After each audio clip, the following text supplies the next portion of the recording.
तो हेलो बच्चों, कैसे आप सभी। आगे फिजिक्स का आज हम 23वें लेक्चर में, इसमें बच्चों आज हम पढ़ने वाले हैं जब प्रकाश की किरण जो है वह लंबवत आपतित होगी। तो आज का जो अपना टॉपिक रहने वाला है बच्चों, पहला वह रहने वाला है जब या फिर लंबवत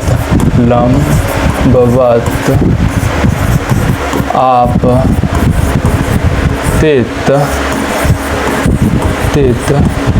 किरण। ठीक है बच्चों, देखिए आज हमें समझना है कि बच्चों जब प्रकाश की किरण लंबवत आपतित होगी तब इसका जो है अपवर्तन किस प्रकार से होगा। ठीक है बच्चों, तो चलिए इन चीज़ों को आज हम क्या करते हैं यहाँ पर समझने का प्रयास करते हैं। मान लीजिए अपना देखिए कुछ इस प्रकार से एक क्या रहेगा, मान लीजिए कांच का सिल्ली हो, क्या हो बच्चों, एक प्रकार से इस प्रकार से मान लीजिए अपना जो है यहाँ पर एक कांच का सिल्ली दिया गया है जो कि इस प्रकार से आपको दिख रहा होगा। मान लीजिए क्या है बच्चों, ये कांच का सिल्ली है जो वाइट है। ठीक है, कुछ इस प्रकार से। चलिए इसे हम पूरा क्या करते हैं, कलर कर देते ताकि ये वाइट पूरा स्पष्ट समझ आए कि हाँ ये क्या है बच्चों, कांच का जो है ये एक सिल्ली है। ठीक है ना। तो चलिए अब हम इसे समझने का प्रयास करेंगे कि जब कांच की सिल्ली पर या फिर जब एक माध्यम से दूसरे माध्यम में प्रकाश की किरण जो है वह लंबवत क्या होगी बच्चों, यहाँ पर आपतित होगी, तब इसका जो है अपवर्तन क्या इस प्रकार से हो जाएगा। ठीक है बच्चों, ये हमें आज समझना है। तब इसका जो अपवर्तन किस प्रकार, मान लीजिए जब इसे कांच की सिल्ली है, ये क्या है बच्चों, अपना कांच का ये एक सिल्ली है, ये क्या है बच्चों, तो ये बर्फ मान लीजिए, ये क्या है अपना, मान लीजिए ये बर्फ की सिल्ली है। ठीक है ना, ये बर्फ का सिल्ली है मान लीजिए अब रखा हुआ। ऊपर का जो ये क्षेत्र है ये क्या है बच्चों, हवा है, यानी कि ये वायु का क्षेत्र है। नीचे का जो माध्यम है ये भी मान लीजिए क्या अपना हवा, यानी कि वायु का ये एक क्षेत्र है यहाँ पर। ठीक है बच्चों, देखिए इस स्थिति में होगा क्या कि मान लीजिए जब इसमें प्रकाश की किरण जो है ना कुछ इस प्रकार से सीधे आएगी। लंबवत कहने का अर्थ होता है बच्चों कि 90 डिग्री का वो कोण बनाते हुए आ रही है। ठीक है ना। तो बच्चों जब इस प्रकार से प्रकाश की किरण लंबवत आपतित होती है, कैसी होती है बच्चों, लंबवत आपतित होती है ना, तब इसका जो है बच्चों अपवर्तन वह बिना दिशा परिवर्तित किए हुए जिस पथ से वो आ रही होती है, जिस रास्ते से, उसी रास्ते से बिना मुड़े हुए क्या करती है बच्चों, अगले माध्यम में ये चली जाती है। तो हम कहेंगे बच्चों जब एक माध्यम से दूसरे माध्यम में प्रकाश की किरण लंबवत आपतित होगी ना, तो वह बिना दिशा में परिवर्तन किए हुए या फिर अपने मार्ग से विचलित हुए क्या होगी, वह लंबवत ही वो आगे निकल जाएगी। ठीक है, तो इसमें देखिए बच्चों होगा क्या कि आपतित किरण, अपवर्तित किरण और जो है अभिलंब, ये तीनों का पथ क्या रहने वाला है, एक ही रहने वाला है। इतना तक क्लियर हो गया है ना। अब देखिए ये आप समझे हैं इतना तक ना, तो अब देखिए इसे क्या करना है हमें बच्चों, यहाँ पर एक परिभाषा के रूप में इसे हमें लिख लेना है। ठीक है, देखिए जो चित्र इमेज जो है वो आपको यहाँ पर दिख रहा होगा। चलिए इसे हम क्या करते हैं, यहाँ पर एक परिभाषा के रूप में लिखने का प्रयास करते हैं कि जब प्रकाश की किरण लंबवत आपतित होती है। ठीक है बच्चों, तो इस प्रकार से जब ये अपना टॉपिक रहेगा तो इसका जो उत्तर होने वाला हुआ होगा इसी में बच्चों कि जब प्रकाश की किरण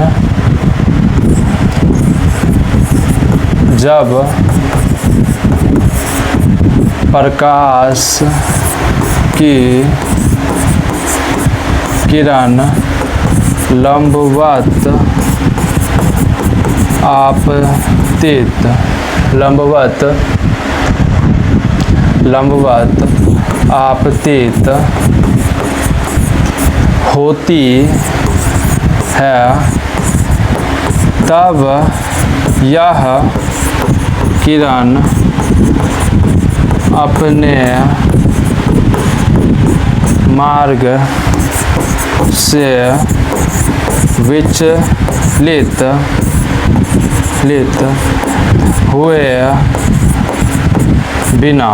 हुए बिना उसे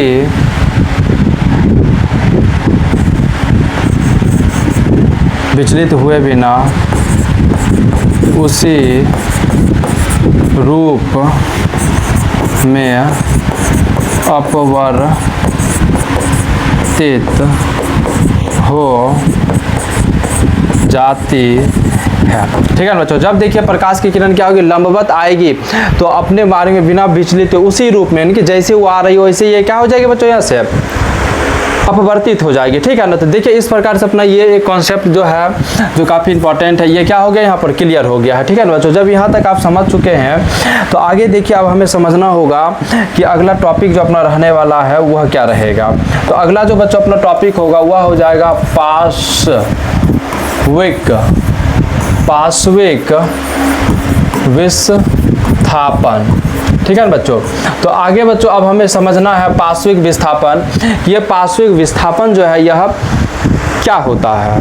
ठीक है ना, तो देखिए पार्श्विक विस्थापन में एक चीज़ को हमें समझना होगा, अभी हम समझाएंगे, जो कि काफ़ी इंपॉर्टेंट रहने वाला है कि पार्श्विक विस्थापन में एक हमें निर्गत किरण जो है इस पॉइंट को हमें समझना होता है। ठीक है ना बच्चों, तो चलिए अब हम समझते हैं पार्श्विक विस्थापन को कि कैसे इसे हम क्या कर सकते हैं बच्चों, यहाँ पर हम हल कर सकते हैं। ठीक है ना, तो चलिए आइए देखिए हम क्या लेंगे बच्चों, मान लीजिए अपना ये एक कुछ इस प्रकार से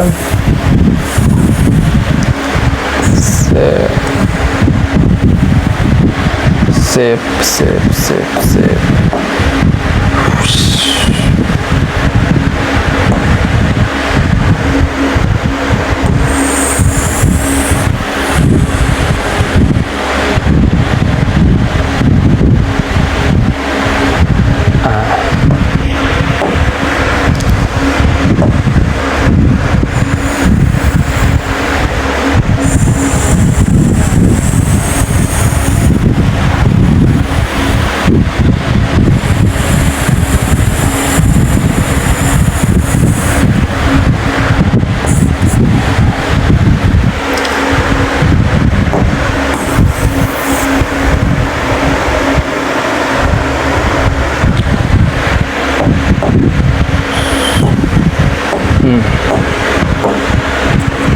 चलिए अब देखिए बच्चों, मान लीजिए ये अपना क्या है, यहाँ पर मान लीजिए ये यहाँ पर कांच है, ये क्या है बच्चों, कांच है। ठीक है, ऊपर का जो माध्यम है मान लीजिए ये अपना निर्वात है, नीचे का जो माध्यम है ये भी अपना क्या है बच्चों, निर्वात है। क्या इतना क्लियर हुआ? हाँ, इतना क्लियर हो गया। तो अब देखिएगा, समझिएगा यहाँ पर हम क्या करने वाले हैं कि बच्चों जब प्रकाश की किरण क्या बच्चों, तो जब प्रकाश की किरण जो है देखिए क्या होगा, कुछ इस प्रकार से यहाँ पर ये आपतित हो रही है, जो आपतित हो गई है। ठीक है ना, जब इस प्रकार से प्रकाश की किरण यहाँ आपतित होगी ना, तो देखिएगा इसका अपवर्तन अब यहाँ कहाँ से होने वाला है, हमें ये समझना है पहले इसमें। तो जब हम इसके अपवर्तन की बात करेंगे तो बच्चों यहाँ पर एक लंब खींचा जाएगा और एक लंब यहाँ होगा। अब देखिए यहाँ लंब क्यों आया, क्योंकि देखिए यहाँ से अब इसका माध्यम क्या होने वाला है, दूसरा होने। अभी तक ये प्रकाश की किरण निर्वात में चल रही थी, अब यह कांच में चलेगा, मीन्स ये माध्यम अब हो जाएगा सघन बच्चों। कैसा माध्यम हो जाएगा, अब सघन माध्यम हो जाएगा। तो इसका अर्थ हुआ कि सघन माध्यम में प्रकाश की किरण क्या हो जाएगी, वह अभिलंब की ओर झुकेगी। अभिलंब इधर है, इधर की ओर ये प्रकाश की किरण आ जाएगी। तो कुछ इस प्रकार से इसका क्या होगा बच्चों, यहाँ से अपवर्तन हो जाएगा। ठीक है, तो ये प्रकाश की किरण अब कुछ इस प्रकार से इसका यहाँ पर क्या होगा, अपवर्तन होगा। ठीक है ना, जब इस प्रकार से यहाँ इसका अपवर्तन होगा तो अब आप यहाँ थोड़ा सा समझिएगा कि इसका नाम बच्चों क्या, सबका आपतित किरण।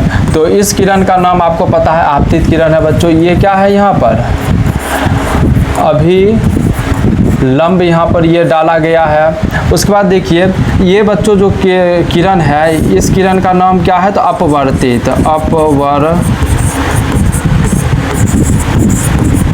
अपवर्तित किरण इसका नाम है। ठीक है ना, इतना क्लियर हुआ ना। हाँ, इतना यदि हो गया तो अब देखिएगा बच्चों, अब यह प्रकाश की किरण जो है ना यहाँ पर, अब यह जो अपवर्तित प्रकाश की किरण है वह कांच में है। ठीक है ना, तो अब यह फिर कांच खत्म हो गया यहाँ पे, तो कांच से अब ये कहाँ प्रवेश करने वाला है बच्चों, ये हवा में। जब ये प्रकाश की किरण है ये हवा में प्रवेश करेगी तो मान लीजिए यहाँ इस जगह पर एक अभिलंब आएगा ना, तो इस जगह पर बच्चों क्या आएगा, एक अभिलंब आने वाला है। तो अब जब इसका यहाँ से परावर्तन हो, सॉरी अपवर्तन होगा, तो अब देखिए इस माध्यम को हम यदि भूल जाए थोड़ा देर के लिए ना, तो ये कांच अपना पहला माध्यम हो जाएगा, हवा दूसरा माध्यम हो जाएगा। मीन्स हवा विरल है। जब सघन से विरल में प्रकाश की किरण आएगी तब बताइए इसका किस प्रकार से अपवर्तन होगा। तो अब यहाँ से ये प्रकाश की किरण क्या हो जाएगी, इस अभिलंब से ये दूर भाग जाएगी। ठीक है ना, यानी कि अब ये प्रकाश की किरण जो है यहाँ पर जो है, यानी कि ये प्रकाश की किरण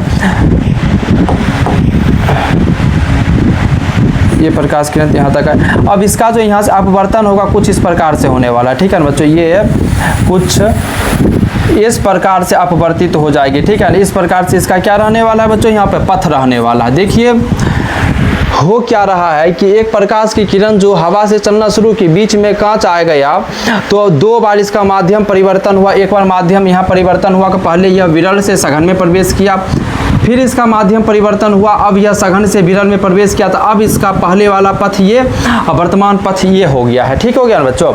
तो अब समझिएगा जब हम इस तीनों को एक साथ हम देखते हैं ना, तब इस किरण का नाम हम आपतित किरण रखेंगे और इसका हम अपवर्तित किरण नाम रखेंगे, ठीक है ना बच्चों।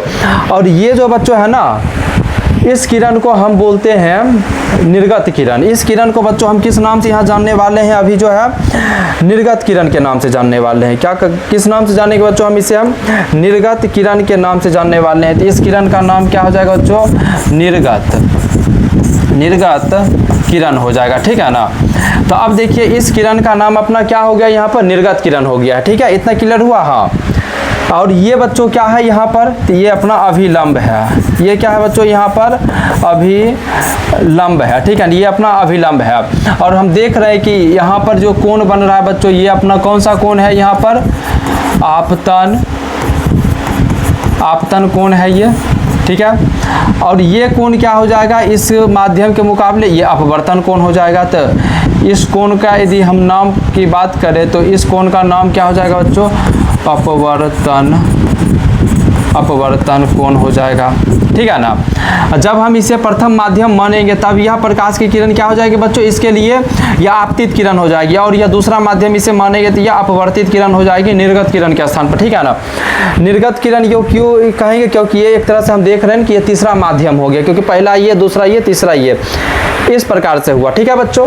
क्या इतना तक क्लियर हुआ। हाँ, यदि देखिए आप यहाँ तक समझ चुके हैं ना, तो आपको देखिए एक चीज़ यहाँ पर ध्यान देना होता है, क्या हम अभी आपको बताते हैं। पहले हम इस किरण का हम नाम रख देते हैं यहाँ पर, ठीक है बच्चों। तो अब देखिए जब इस किरण का हम क्या करेंगे, यहाँ पर नामकरण कर देंगे, हम इसका हम नाम रख देंगे।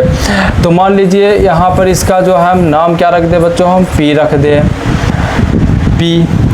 मान लीजिए इसे हम यहाँ पर नाम रख दे क्यू, और इस जगह पर इसका नाम रख दे पी क्यू, यहाँ पर हम रख दे आर, इस जगह पर हम नाम बच्चों रख दे इसका हम एस, तो पी क्यू आर एस। उसके बाद बच्चों इसका जो नाम यहाँ हम क्या रख सकते हैं, हम यहाँ पर टी रख सकते हैं, और आगे जब ये चल रही है तो फिर P Q R S T, और इसका नाम बच्चों क्या हो जाएगा, यहाँ पर हम ऐसा मान सकते हैं यू हो जाएगा, ठीक है ना। क्या इतना क्लियर हो गया। हाँ, यदि इतना हुआ है ना, तो आप समझिएगा आप आगे बच्चों। और इसे हम नाम रख देते हैं क्या बच्चों, एन, और ये एन डैश, इसे हम नाम रख देते बच्चों एम और एम डैश, ठीक है ना। और इसका हम नाम रख दे बच्चों ए बी सी और डी, ठीक है ना। तो इसका कुछ इस प्रकार से यहाँ पर नामकरण हो जाएगा। इतना क्लियर हुआ। हाँ, अब देखिए हम यहाँ पर क्या करेंगे, जो कि पार्श्विक विस्थापन को समझने के लिए अब काफ़ी इंपॉर्टेंट चीज़ हो जाएगा, ठीक है ना, क्योंकि यदि आप यहाँ नहीं समझिएगा तो फिर दिक्कत होने वाला। अब देखिए बच्चों यहाँ होगा क्या कि देखिए जब प्रथम माध्यम, जब पहली बार ये जो किरण चली ना, तो इसे हम आपतित किरण क्या है, ठीक है। तो इस आपतित किरण को अगर मान लीजिए इस जगह पे कोई भी माध्यम नहीं होता, कुछ भी दूसरा माध्यम परिवर्तित यहाँ नहीं होता, तब इसका पथ क्या रहने वाला था, तब इस प्रकाश की किरण का पथ क्या होता। तो चलिए बच्चों, इस प्रकाश की किरण का जो पथ होता है ना बच्चों, कुछ इस प्रकार से होता, कुछ ये इस प्रकार से यहाँ से क्या होती बच्चों, जाती है कुछ इस प्रकार से। क्या इतना समझ रहे हैं। हाँ, तो अगर मान लीजिए इस जगह पर इस सिर्फ हम कांच के इस स्लैब को हम यहाँ से हटा देंगे ना, कांच के इस स्लैब को यदि हम यहाँ से हटा दें, तब यह प्रकाश की किरण जो अभी कुछ यहाँ से गमन कर रही है, अब यह गमन कहाँ से करेगी, यहाँ से। क्यों यहाँ से करने वाली है, क्योंकि यहाँ अब कोई माध्यम परिवर्तन नहीं होगा। ये प्रकाश की किरण यहाँ क्यों मुड़ गई, क्योंकि बीच में कांच का स्लैब आ गया, ठीक है ना। अब देखिए अगर इस स्लैब को हम हटाएं यहाँ से, तो इसका पूर्व पथ ये हो जाएगा। इतना क्लियर हुआ। हाँ, तो अब ये मार्ग कौन सा है, तो यह मार्ग है बच्चों कि आपतित किरण को यदि हम काल्पनिक रूप से हम आगे बढ़ाते चले, क्योंकि रियल में तो आ नहीं रहा, ये काल्पनिक रूप से इसे हम आगे बढ़ाए ना, तो काल्पनिक रूप से यदि हम इसे आगे बढ़ाते हैं और जो इसका, तो यह प्रकाश की किरण जो है निर्गत किरण के समांतर हो जाती है। तब जब हम आपतित किरण को क्या करेंगे बच्चों, हम समानांतर आगे हम बढ़ाते चलते हैं तो वह निर्गत किरण के क्या होती है, साथ चली जाती है। जब यह निर्गत किरण और इस आपतित किरण को जब हम काल्पनिक रूप से आगे बढ़ाते हैं ना, तो हम देखते हैं कि इसके बीच में जो यहाँ से गैपिंग शुरू हुआ ना बच्चों, ये समानांतर है, सीधा एक साथ गैपिंग चल रहा है, ठीक है ना। ये जो है गैप यहाँ पर, ये दूरी हमेशा दोनों में बरकरार रहने वाला, ये हमेशा, ठीक है, इसमें कोई परिवर्तन नहीं आएगा, ये दोनों हमेशा समानांतर ही चलेगा, ठीक है ना। तो इस प्रकार से इस रेखा को और इस किरण के इस बीच के जो दूरी है ना बच्चों, यहाँ पर आपको दिख रहा होगा कि इसके बीच में जो ये दूरी है ना बच्चों, ये दूरी, ठीक है ना, इस दूरी और इस दूरी की हम बात करें, इसी दूरी को हम यहाँ जो है ना पार्श्विक विस्थापन के नाम से जानेंगे। इसी हम क्या जानेंगे बच्चों, यहाँ पर हम पार्श्विक विस्थापन के नाम से जानते हैं, ठीक है ना। तो यही दूरी क्या हो जाएगा, पार्श्विक विस्थापन हो जाएगा, ठीक है ना। तो जो कि काफ़ी इंपॉर्टेंट हो गया अपना, कि इसी दूरी को हम किस नाम से जानते हैं बच्चों, यहाँ पर पार्श्विक विस्थापन के नाम से जानते हैं। अगर इसका भी नामकरण किया जाए तो इसे भी हम क्या कर सकते हैं, इसका भी हम कुछ नाम रख सकते हैं, ठीक है ना। इसका भी हम क्या कर सकते हैं बच्चों, यहाँ पर कुछ नाम रख सकते हैं। तो जैसे हम क्या नाम रख दें, तो इसका नाम जो है हम रख देंगे, क्या रख देंगे, क्या रख दे, इसका नाम हम ई और एफ रख देते। क्या रख दे बच्चों, ई और यहाँ पर ये एफ, यानी कि ई और एफ जो है बच्चों, ये क्या है, एक प्रकार का पार्श्विक विस्थापन। यह क्या है बच्चों, पार्श्विक विस्थापन है। तो निर्गत किरण और इस आपतित किरण के बीच की लंबवत दूरी को ही हम क्या कहेंगे बच्चों, हम पार्श्विक विस्थापन के, क्योंकि ये निर्गत किरण है और ये कौन सा किरण है, तो ये आपतित किरण ही है ना। अब मान लीजिए आपतित किरण यहीं पर ये खत्म हो चुका है, लेकिन जब इसको हम काल्पनिक रूप से आगे बढ़ा रहे हैं, किसे हम बढ़ा रहे हैं, आपतित किरण को ही हम बढ़ा रहे हैं, तो इसका भी नाम क्या होगा, आपतित किरण ही होगा, ठीक है ना। तो इस आपतित किरण और इस निर्गत किरण के बीच की इस लंबवत दूरी को ही हम पार्श्विक विस्थापन के नाम से जानते हैं। किस नाम से जानते हैं बच्चों, इसे हम पार्श्विक विस्थापन के नाम से जानते हैं, ठीक है। देखिए तो कुछ इस प्रकार से डायग्राम के रूप में अच्छे से आपको जो है पार्श्विक विस्थापन जो है समझ आ गया होगा, किस जगह पे एग्जैक्ट ये पार्श्विक विस्थापन हमें देखने को मिलेगा। तो इस पार्श्विक विस्थापन से पहले आपको इन सारी चीज़ों को भी क्या करना होगा, समझना होगा और लिखना होगा, क्योंकि डायरेक्ट आप पार्श्विक विस्थापन कैसे दिखाओगे, नहीं दिखा सकते हो ना।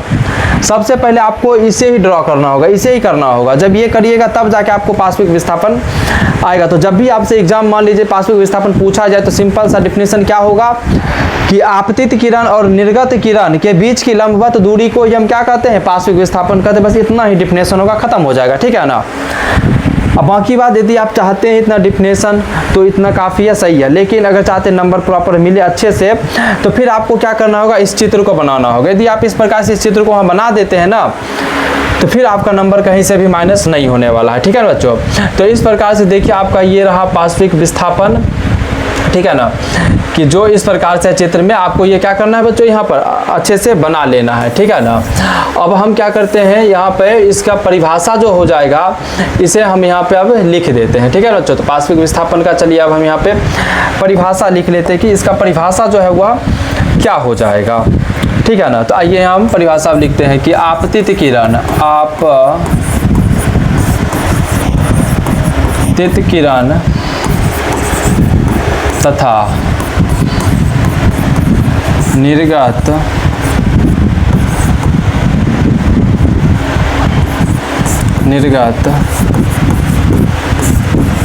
किरण के बीच की लंबवत दूरी को ही पार्श्विक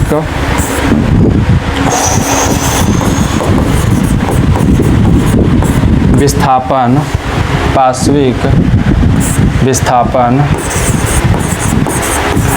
कहते हैं, ठीक है।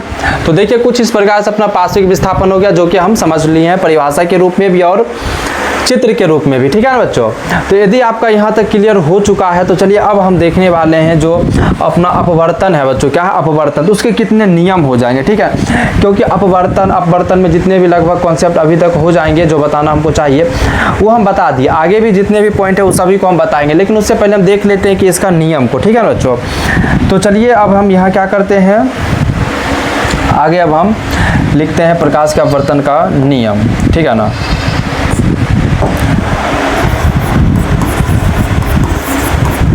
प्रकाश के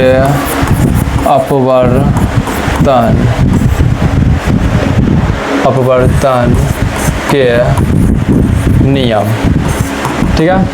अब देखिए जब प्रकाश के अपवर्तन के नियम की बात की जाएगी बच्चों, तो देखिए इसका जो नियम होता है ना वह कुल 2 प्रकार के होते हैं। कितने हो जाएंगे, 2 प्रकार के।